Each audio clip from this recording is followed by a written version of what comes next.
Welcome back to the Banking on Digital Growth podcast. I am Jay Arlay, and today my co-host Derik Krause and I are going to unpack the difference between financial brands who are simply surviving, those who are thriving, or perhaps even those who are dying. Because in the age of AI, how we think determines how we will grow. That's where we're going to unpack how community financial brands can shift from playing defense to truly committing to lead their teams with courage and confidence, maybe perhaps even first and foremost, leading themselves with courage and confidence. But before we get too far ahead, if you want to assess where your mindset is, where your financial brand is, and how that impacts your growth, I want you to text me right now, 832-240-1922, because I want to send you Metrify's free website assessment. This website assessment is going to give you clarity into where you have gaps and where you have growth opportunities when it comes to leveling up your loans and deposits. Derik, I got a question for you, bud. Are you surviving? Are you thriving? Because there's a whole way, two different ways to play the game of life, play the game of business from a place of some are surviving, some are thriving, and let's talk about that today. Yeah. What about you? I feel like it might depend on the day that you ask me. Really? I mean, I'm always trying to thrive, right? But I think about you asked me that, and I immediately thought about me and all my little kids, and always, Okay. always trying to be the best dad that I can be. Every once in a while, it's like, I just gotta survive. What's going on? Yeah. I would say I used to be that. I used to probably operate as a dad, as a husband, as an entrepreneur from more of a place of survival, from surviving instead of thriving, just doing enough to not sink, just treading water, and my goal was not to go under.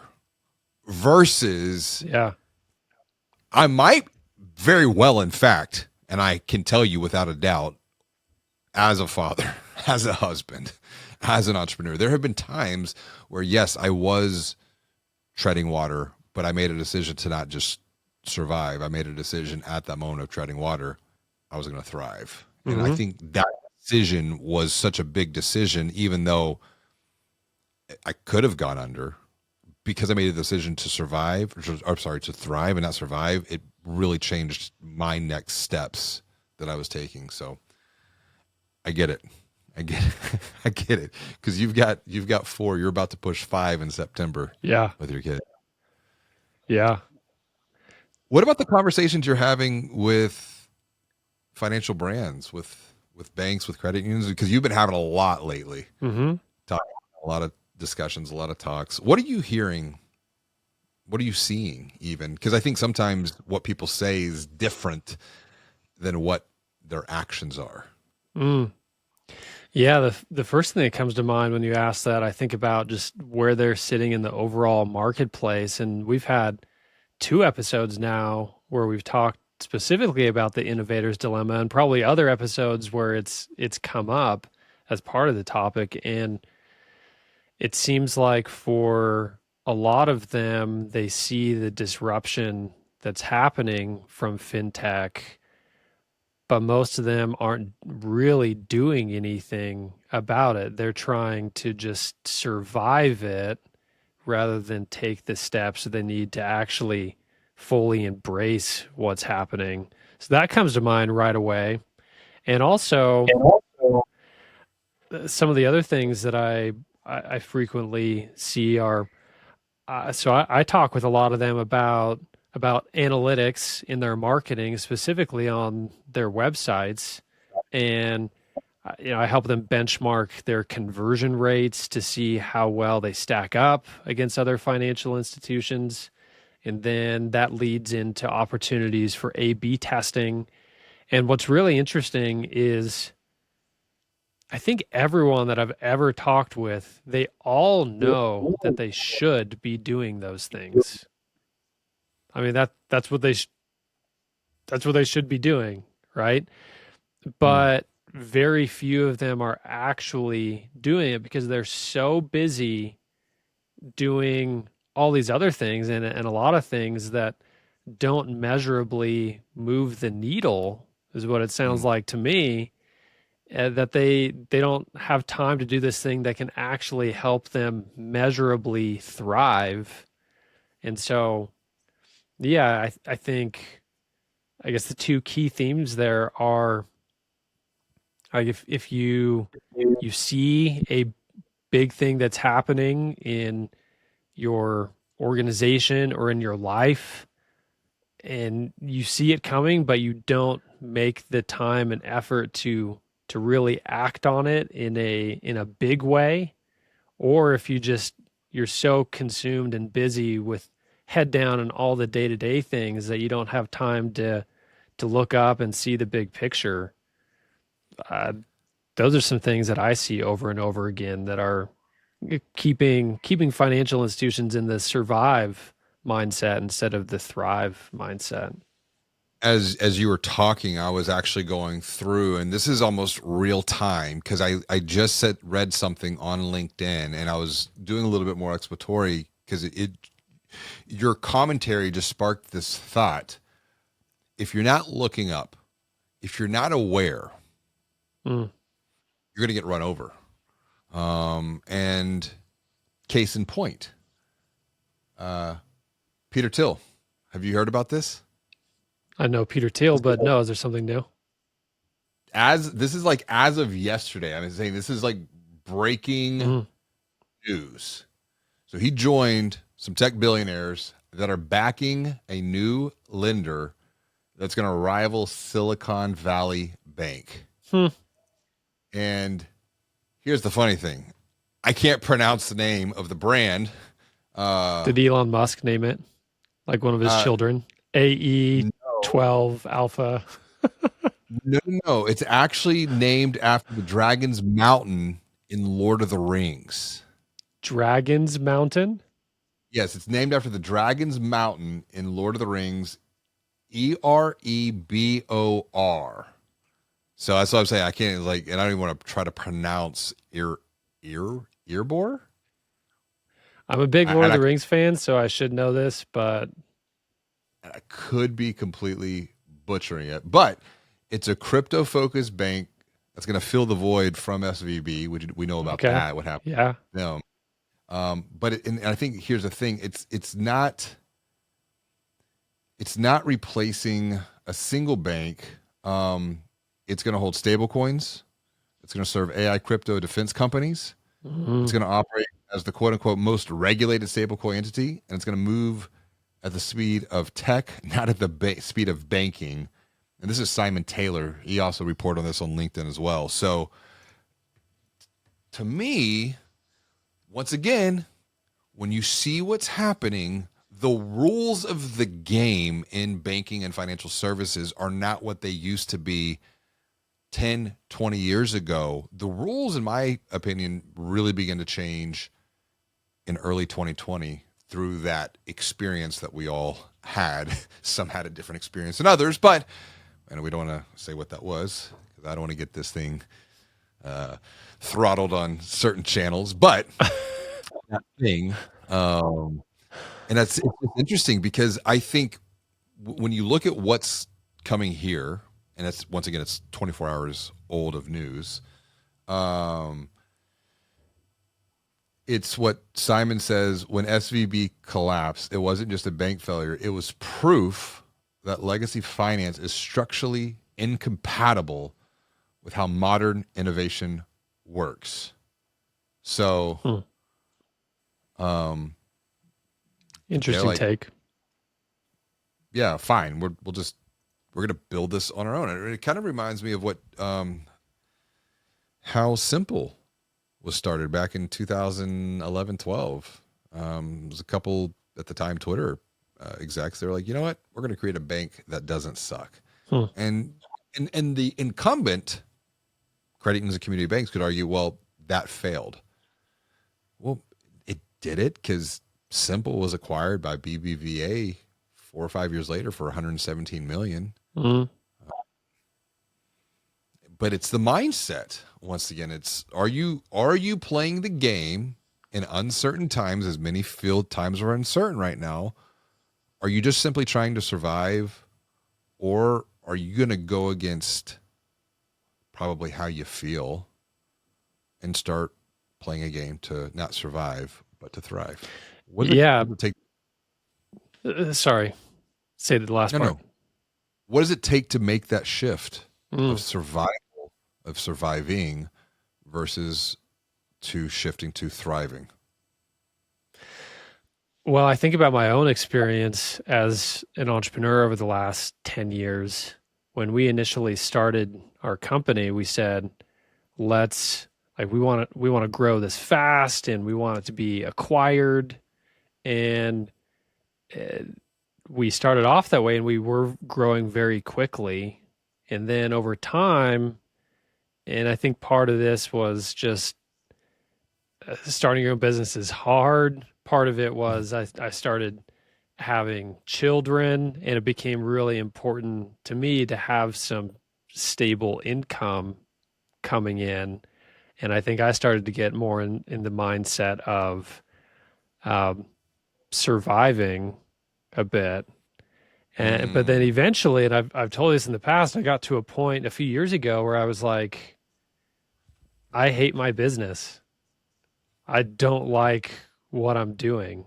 mm, It was a struggle for a while. Every morning when I woke up, I was like, oh man, I don't know if I want to do this again today.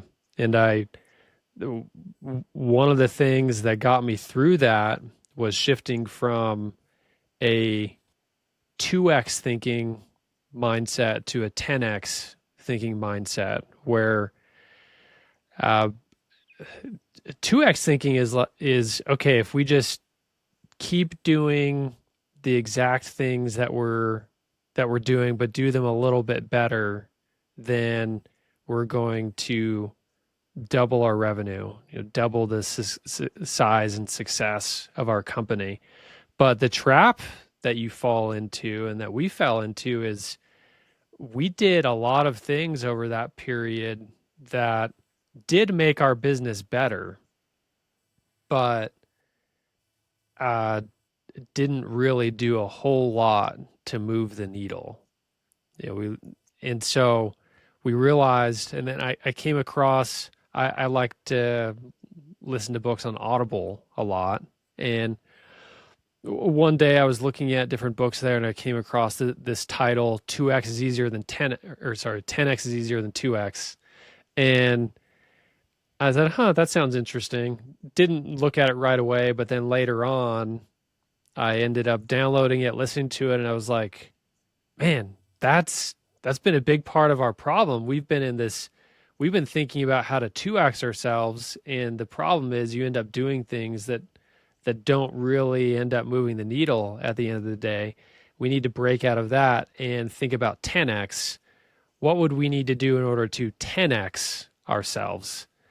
And that breaks you out of smaller thinking and helps you think bigger. And it's at that point that we started doing things differently in our business. We took what we were doing with A/B testing and the success we've had there, and we started building a software around it, Metrify, because we said, well, if we're going to go 10x, we need to be able to launch 10x as many A/B tests. So mm, how are we going to do that? Well, to do that, we've got to be way more efficient, and that led us to that. And then when AI visibility started to come on the scene, said, "Oh man, that could disrupt everything that we've built the last 10 years that has to do with websites." So we need to be involved in that now. And we don't have all the answers, but we're going to do something and we're going to start because that also could be a huge important part of our 10x pathway. So just for me personally, having gone through a journey in those different peaks and valleys along the way, I've seen it in my own life, my own business experiences. A lot of it just comes down to mindset, and you got to break yourself out of that by um, giving yourself the opportunity to think bigger and to dream along with that. We talked about the dreaming before as a wrap up to a previous podcast conversation. I really appreciate you sharing your personal perspective, because unless you've gone through this crucible, if you will, this journey, it's very hard to encourage others to do the same. I know in other conversations you have recommended standing up a secondary brand, an experimental brand. I mean, I will tell you, surviving versus thriving. It was about a year ago. I got called out to facilitate a couple of strategic planning. How would you say it? I wasn't the facilitator, but I was essentially opening up the strategic planning session Hmm. to encourage bigger thinking, to encourage some dreaming, Mm. and help with alignment, which is very similar to the team alignment workshops that I do. But it was tied to the strategic planning weekend. And before these sessions, and one was on a Friday, one was on a Saturday. So I was flying a lot that weekend. We did and we used this tool called the Future Growth Index. And the Future Growth Index, the leadership team, maybe C-suite, EVP, SVP, maybe VP, depending upon how large the organization, how far into it we want to go. And then we also go up to the board level as well, because when we do that, then we can start to isolate patterns of leadership.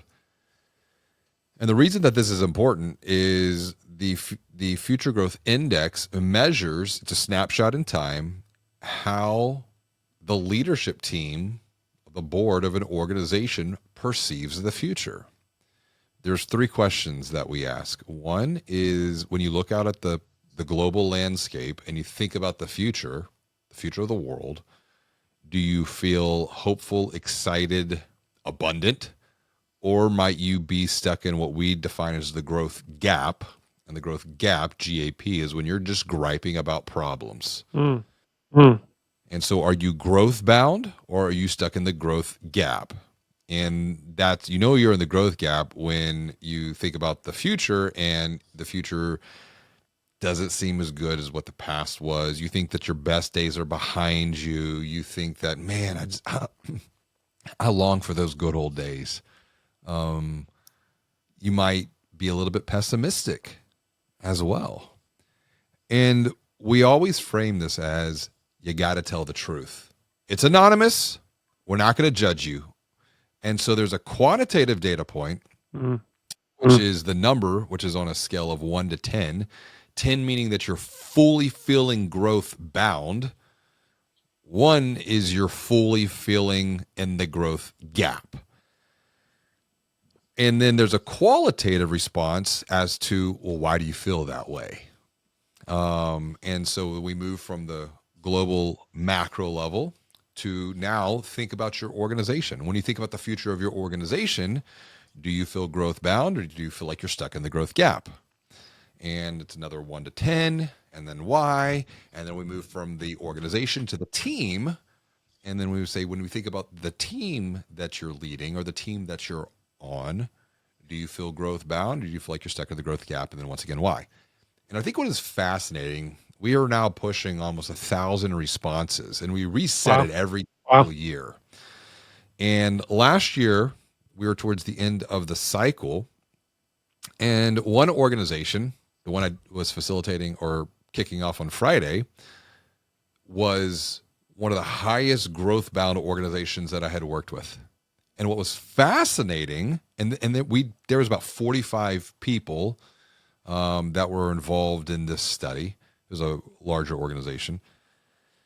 And what was interesting is when talking with the CEO, they were in fact planning on standing up a digital first brand Mm. as a pilot, knowing that, and we were talking about this because my session was about 3 hours, knowing that it could completely fail.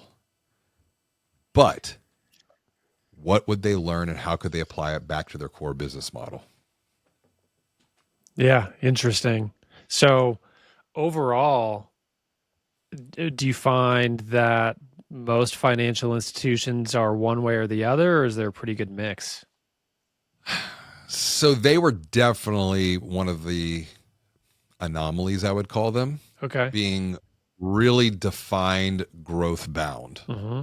across the board, across roles, across titles, across levels.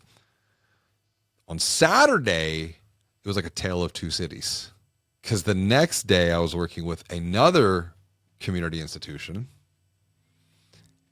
And it's not hyperbole. I'm not just saying this for shock value. They were like literally one of the lowest scoring future growth index organizations that I have ever facilitated or kicked off. Interesting to see that contrast back to back, huh? The energy, the energy in the room. Like I left on Friday, I was fired up. I was ready. I was like, that was great. Yeah. And Saturday morning, the energy in that room. And once again, executive, senior leadership team, some VPs, board, not as big, maybe half the size, about 20 people or so. It was exhausting. It Hmm. was draining. Because I read people and I read the energy of the room. And I could feel the tension and feel the frustration because I was just delivering the truth. I was like, whatever you talk about today probably really doesn't matter unless you address the elephant in the room, which is how you perceive the future right now. So let's spend a lot of our time talking about this to begin, because if we can't shift out of the growth gap, griping about problems, because that's where the qualitative data came back. Because the quantitative was just the number. The qualitative was like, well, what's the story behind the story? Why are you scoring yourself? Why are you scoring your team? Why are you scoring your organization so low? Hmm. So there's a lot of, just put it bluntly, pissed off people in that room that are just angry about life, and they're surviving. That's sad. Hey, it's JR, and I wanted to take a minute to thank you for tuning into today's conversation with Derik and I. If you are ready to move from simply surviving to thriving, but you're not sure where to start, text me right now, 832-240-1922. It's because I want to send you Metrify's free website assessment, which is going to help you see where you can thrive and not just survive in the age of AI. That's because Metrify's free website assessment is going to show you where you have gaps and where you have growth opportunities to level up your loans and deposits. Now let's get back to the conversation with Derik.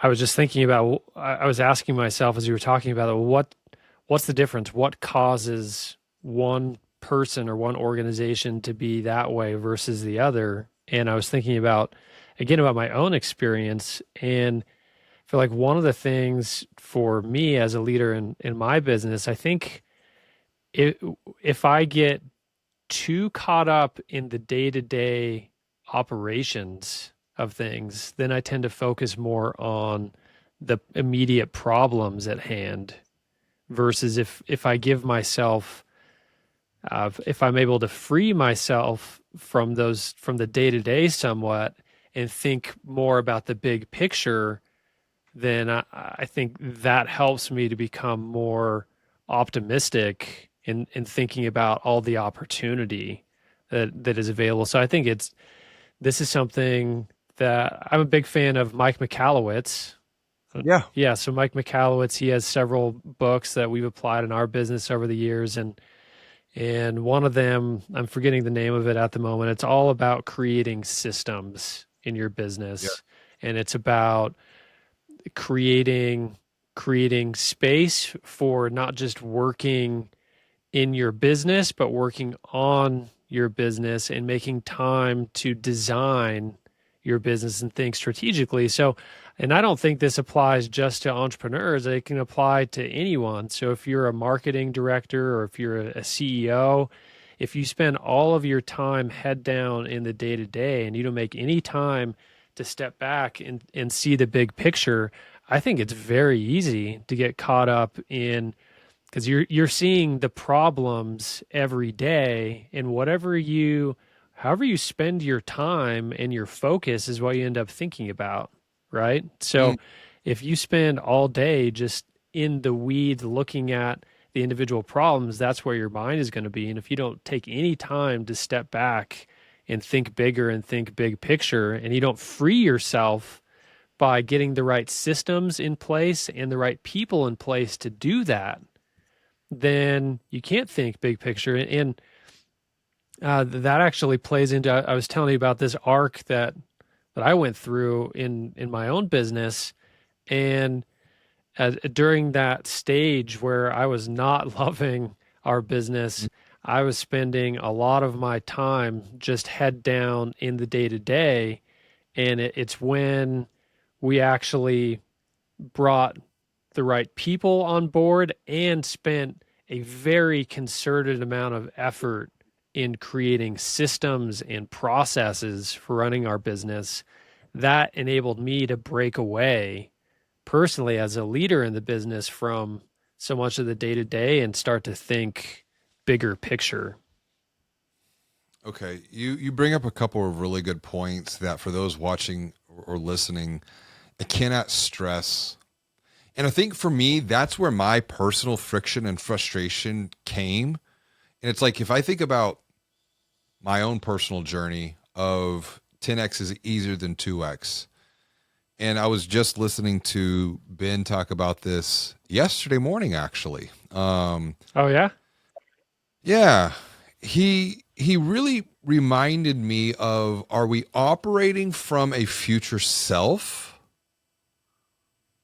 or are we operating from a past experience Hmm. or experiences? And that's the whole principle of 10x is easier than 2x, and also another book that Ben wrote, Be Your Future Self Now. Adler and was it Freud? And I might be off on this. Some of the, we'll call them the grandfathers of psychology, looked at our behavior today is being informed by past experiences. On the flip side of the equation, a newer version of psychology says no. We also have the ability to, instead of our present day behaviors, actions, habits, instead of it being informed by a past experience, we can reframe the past as data, as lessons learned, but then we can operate from a future state that doesn't exist yet Mm. by simply thinking about the future and the future self. Mm. We're going to have to make decisions. We're going to have to make changes to achieve that. 2012, this happened whenever I was 10 years into the business. Very similar to what you were doing, building a lot of websites, winning a lot of awards. But then Delina came to me, my wife, and she was like, it's the business of the family. Because I was a jerk. If you knew me back then, man, you would not like me. If I think about myself back then, I would say I didn't like myself. I used to say that. No, I was had a lot of pain I was dealing with. And a lot of what changed my perspective there was the writings of Dr. Gabor Mate. Mm. And I was dealing with a lot of addictions. And Dr. Gabor Mate has reframed that whole perspective about addiction. It's like, don't ask why the addiction. The addiction is the outcome of a pain. Don't ask why the addiction. Ask why the pain. It's like in life, we're either avoiding something, and a lot of addictive behavior is an avoidant behavior. Yeah, you're trying to escape from something. Exactly. Versus what are we approaching? And if we're approaching something, that's the idea of the bigger future, of the 10x thinking, of the abundance mindset, of looking at, wow, So you ask why, and I think it comes down to who is leading the organization. Yeah. Is it a true leader? Is it a true leader? Because leadership is far different than management. I'm a crappy manager. I'm a horrible manager. Because a manager, and I wrote about this in Banking on Digital Growth, you need both. You need great leaders and you need great managers. Leaders bring the future vision that does not exist into the present moment. Managers make it real. Mm-hmm. And I see a lot of particularly community-based organizations are being run by great managers, and what they're missing is the leader, the visionary, who has the space, who has the time to simply think. Mm-hmm. Because back to your point, when your head's down and all you're doing on a day in and day out basis is fighting fires, coming up with the same problems, same solutions, the same problems, nothing's going to change. And so I had to change my business in 2012. A lot of that was pain driven because a lot of times we're not going to make a change until the pain is too great. And I think that's my warning for a lot of people watching and listening to this right now. If you're avoiding making a change, if you're avoiding and you're currently surviving, go ahead and make the decision to start thriving until it's too painful. Because at that point, it could be too late. Same thing. It's like I launched another brand earlier this year because I was like, I have to continue to create a bigger future for myself. Go ahead. Yeah. No, as you were talking, several thoughts came to mind. On the pain side, a very real pain that I've seen as I've been talking with financial institutions. I've talked with some where they tell me, Derik, we are literally shrinking because our older members or customers are dying. They're dying, and we are not getting the rising generation, younger audience to join. So our financial institution is dying because our customers and members are literally dying. Like if that's not pain enough for a credit union or bank to go through the necessary steps to step back and figure out what's going on and change, I don't know, that institution is probably just, they're going to die. They're going to continue on that same, like if you get to that point and at that point it doesn't make you step back. I don't know. Like, what do you even say at that point? They don't care. And I mean that they don't care. They don't care because they know that the way out is through a merger or through an acquisition, and someone, that senior leadership team, get a very nice exit plan through that merger or through that acquisition. Now, when you're an entrepreneur, and I know that you care, and I know that I care, and I wrote about this in Banking on Change, CARE is an acronym for, first and foremost, the C, commit to a cause bigger than the present moment. Once again, it's operating from a future place that does not exist just yet. The A is adaptability. Like, what do you have to adapt? Where do you have to adapt to then go and achieve that future?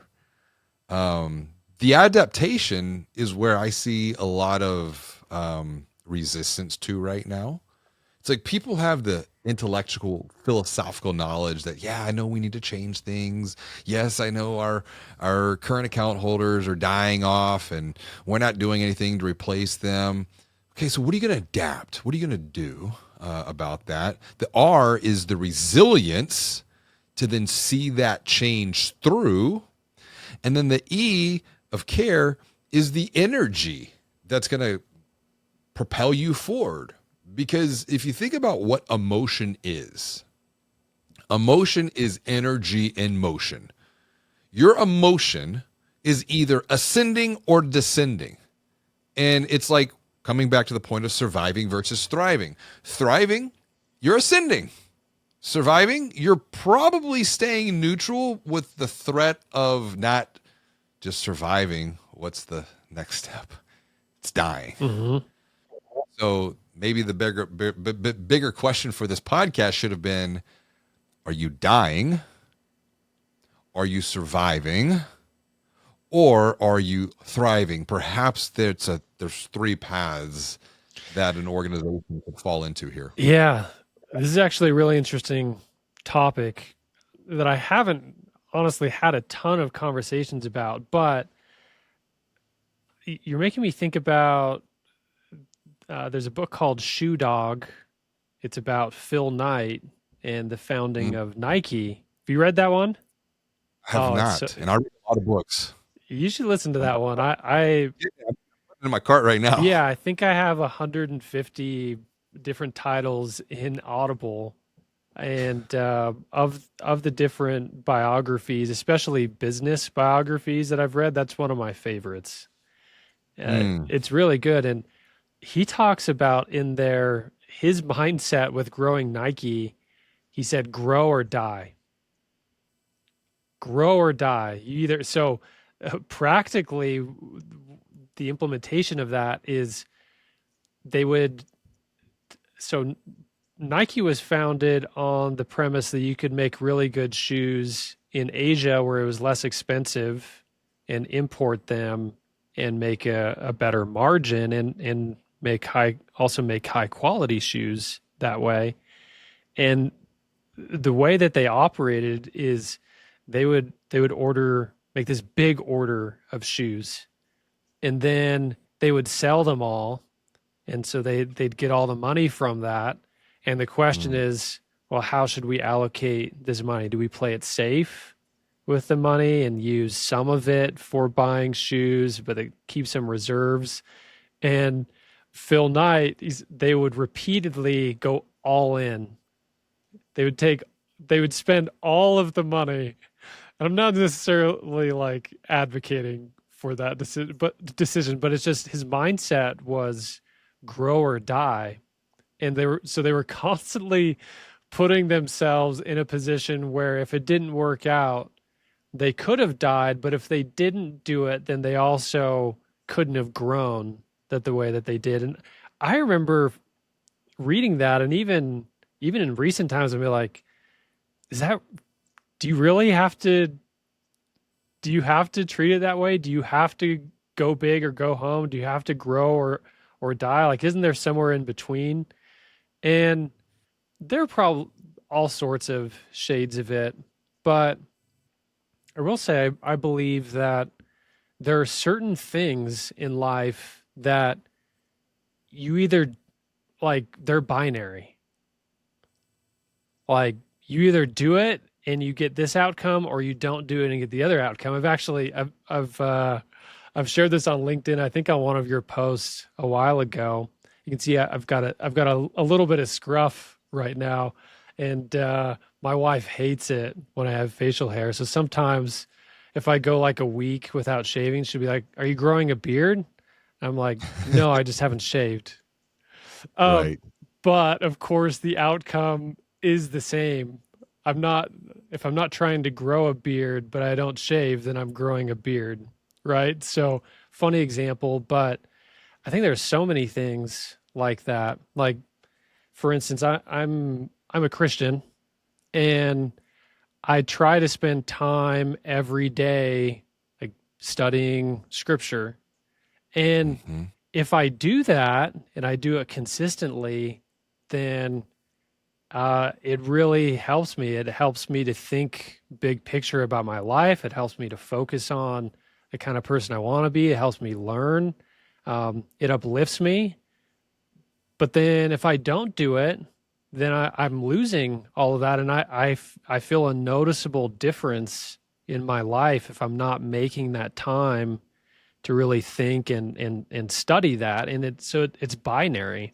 And not that everything in life is binary, but I guess the question I'm thinking about is in business, is is it binary? Is it you either doing the work to thrive, or you're in survival mode and that ultimately is going to lead to death, even if it's a long, slow, painful death.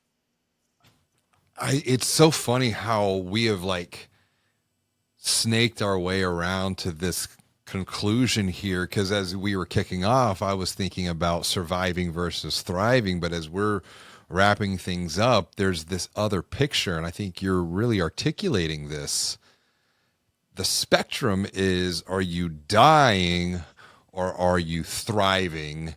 And if you are surviving, are you at risk? And the reason I bring up the point of risk, because people like you and I, from with an entrepreneurial mind, like we all have different levels of risk tolerance. And I think, if you think about those working in financial services, are doing everything they can to mitigate and limit risk. Whereas you're talking about Phil Knight going all in. I probably take more of the Phil Knight approach, because I tend to, about every 7 to 10 years, I push all my chips back to the middle of the table, and I'm like, I'm going to go all in on this next big thing, as I'm doing here with my next venture. Yeah. And it's like, you know what? What's the worst that could happen? I lose it all, and I have to move in with my mother-in-law, and I freaking love my mother-in-law, so that's not a bad thing. It's Oh, just not, and because they've been so gracious, just to me and my wife and my kids. But that's a conversation for another day. So your point is very well taken, and maybe it really, at the end of the day, is a binary decision. Are you dying? You might think that you're surviving, but in reality, you could be dying death by 1,000 cuts, mm, a very slow death. Or are you going all in? And it takes courage, because, yeah, you could go all in and die at the same time. But hey, you know what? My philosophy is, and this is a personal thing, this is JRLA's world. I want to be on my deathbed and know that I have no freaking regrets, man. And I know, I talk to a lot of people in private conversations, and they're like, man, you're just doing amazing. Like, you're just giving us all this inspiration. I'm like, dude, I'm scared too, like, you might see this public persona and think that I have it all figured out. I don't. I just know that if I don't do it, then I'm not being true and honest to myself. I'm not being true and honest to my wife. I'm not being true and honest to my family, my kids. It's like, what role am I playing for them? What, when things get hard, are we just gonna survive and ultimately die that slow death, or are we gonna go all in and do the thing? And I'm not advocating, because I know that, once again, it's all about risk and risk mitigation, but it's like, I think these are the deeper conversations, because, and if we're not creating the space and time to have these conversations, and you brought a really great point too, creating the space and time to just think, and thinking, and I can hear the arguments. Well, y'all are entrepreneurs. You run your own businesses. Hey, if you're running your own marketing team, that's your business. Run it, own it. yeah. You know, Yeah. like, treat it like your business, and have that level of passion to it. But the time to think cannot be understated, because if you think about the human mind, we have about 60,000 thoughts per day. Hmm. And about 95% of those thoughts are repetitive. And about 85%, 75 to 85%, depending on the scientific study and the neuroscience, are negative. Our brains, our minds are Interesting. wired to continuously look for the bad. It's threat detection. And as you mentioned before, what you focus on is going to expand. Hmm. So if you want to thrive, start focusing on what is going well, what is good. Stop focusing on just the negative. Yeah. You know what's so interesting about that is this is something Mike Michalowicz talks about in his books. I think Benjamin Hardy and Dan Sullivan talk about this a bit in 10x is easier than 2x. Is a lot of times, if you want to figure out, first you have to decide that you want to go 10x, and that inherently means the reason that you think you force yourself to think about going 10x is because that makes you realize that you can't keep doing whatever got you to where you are isn't going to get you to where you want to go.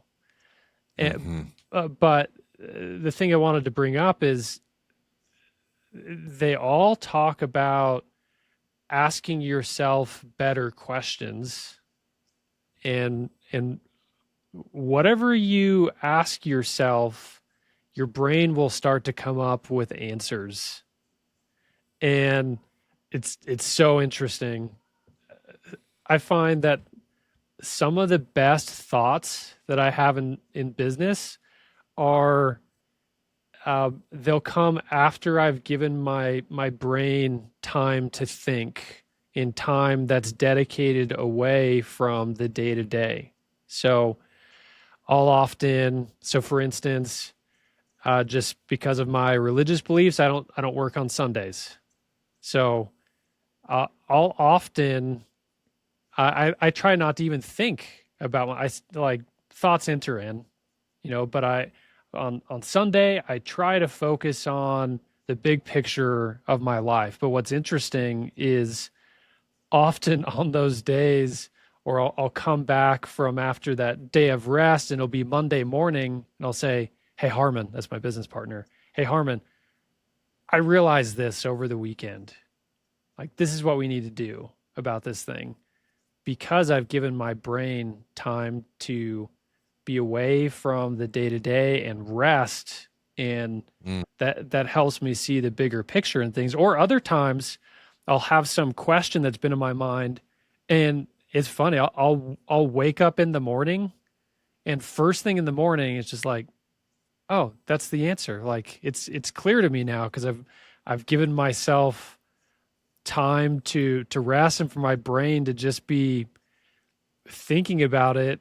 Maybe it sounds weird, but maybe even when I'm sleeping, uh, that things sometimes just become clear, you know? It's not weird at all. And I mean, I'm coming back from 2 weeks in Italy with the family and really made a conscious intention. It's like I had a transitional period. And once we kind of got there, I just completely was like, nothing. Like, even if texts were coming in, I'm not going to deal with it. I'm not going to think about it, because it was that Yeah. I needed a moment of clarity. And I did come back a lot more clear and a lot more calm. Mm-hmm. But to your point, when you go to sleep at night, because if you think about what drives our behavior, and if you're thinking about strategic planning, as we are moving to that strategic planning season, strategic planning cannot be a one and done event. It can't be an annual event anymore. The world is moving at a much faster pace. I mean, that was the whole premise of writing Banking on Change, of thinking about 90-day growth. And every 90 days you go through a period of learning, thinking, doing, and reviewing. But here's what I want to send people off with. When you go to sleep at night, because your mind is software, your brain is a biological machine, it's a biological computer. And back to your point, you talk about your Christian faith, you take Sunday off, and I know everyone has a different philosophy, but if we look at, like, where do we come from? And if we came from God, creator, universe, however you want to articulate that, higher power, God created everything and took Sunday off too. Right. So that day of rest, we can look at that as that's outdated philosophy. That doesn't make sense. What about the neuroscience here? And we do need time to rest, to recover, to review what we've done, to be grateful for the progress that we've made. Because when we go to sleep at night, and here's my opportunity for someone to take action. Write down a question on a piece of paper, put it on the side of your bed, and your subconscious mind will go to work at night answering that question. And you said it yourself before I even called to action this action. Wake up in the morning, you're like, that's the answer. Because once again, 5% of what we do, our actions, our behavior, runs at a conscious level. 95% of what we do runs at a subconscious level that we're not even aware of? And perhaps the question as we wrap up, are you thriving? Are you surviving?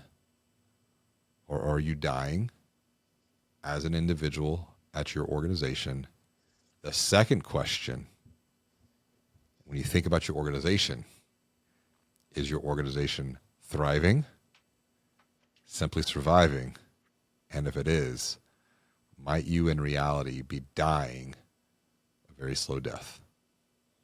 Yeah, and I think about so I'm as we've been talking, I'm thinking, what are some of the key things that these organizations need to be doing right now in order to go 10x, to go to the next level? And I think first, many of them are not making the best use of their current situation. Specifically, what I see over and over again is they're not measuring results. We talked about this previous episode, like going from art to science. The difference is measurement. How do you know what to even do to grow if you're not measuring the results that you're currently getting and figuring out what you need to do differently? That's why we built Metrify. That's why we do A/B testing. Figure out where are you, what do you actually do that's going to move the needle to improve. I think those things are essential to start doing now. Another thing we've talked about is there's a huge incoming change with the agentic web and how AI is changing marketing. That's why we jumped in and built an app for measuring AI visibility and what can you do to start to increase current visibility. I think those are things that every single financial institution should be doing now as they're looking to that next 10x growth change, which is, I believe, ultimately you've got to become a niche focused digital first brand. And if you're not that already, then like you mentioned, you got to spin that off. And with what you're talking about with those are some big decisions and big things to do, and giving your mind questions to think about and ponder, I think is an essential part of making those changes and getting there. If today's conversation with Derik sparked new thinking for you, I invite you to text me 832-240-1922 because I want to send you Metrify's free website benchmark assessment so you can see how you can stop just surviving and either start or continue thriving in the age of AI. That's because Metrify's free website benchmark assessment is going to help you compare how your website is performing against other financial brands and give you clarity into where you can level up your loan and deposit growth.